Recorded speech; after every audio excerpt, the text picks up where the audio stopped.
한국에서는 아직까지 인종차별에 관해서 많은 대화가 이루어지지 않고 있는데요. 우리 기독교인들이 인종차별을 어떻게 봐야 하는지, 그리고 이것이 박사님께서 말씀하신 컴패션과 어떻게 연관이 되어 있는지 좀 더 설명해 주시면 감사합니다.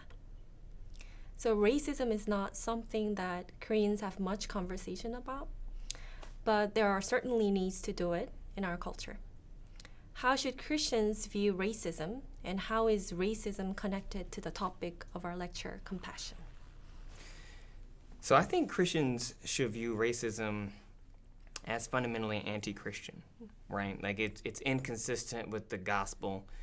It's inconsistent with the ways in which Jesus modeled for us what it means to live in the world, right?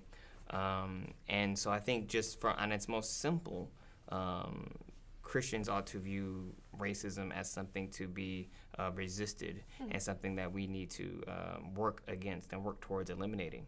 I think in particularly within the Korean context, even though it may be something that's not necessarily discussed, I think anybody that's had the opportunity to come to America can see the ways in which racialization works, such that your non-whiteness puts you in a particular kind of category.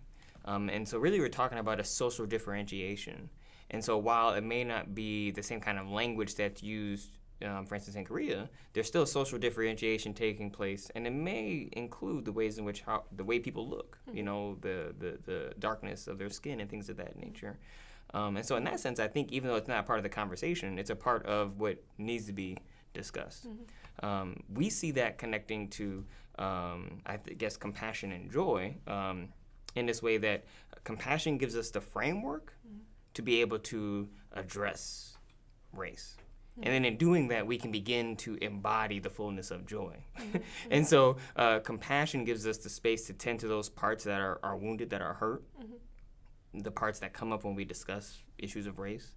And that gives us and therefore when we do that and we tend to those parts and we can allow them to heal, we can begin to embody and live out joy by that affirming that concrete reality, by affirming who we are as individuals, by seeing each other as children created in the image of God, right? By really asking, you know, how do you image God? And how do I see that in you? And how might I affirm that so that you know I see it in you and I allow it to not only transform you, but I allow it to transform me.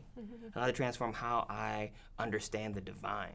And so that's how we see these kind of three parts being interconnected, and how I think it's particularly useful beyond the American context, specifically in Korea.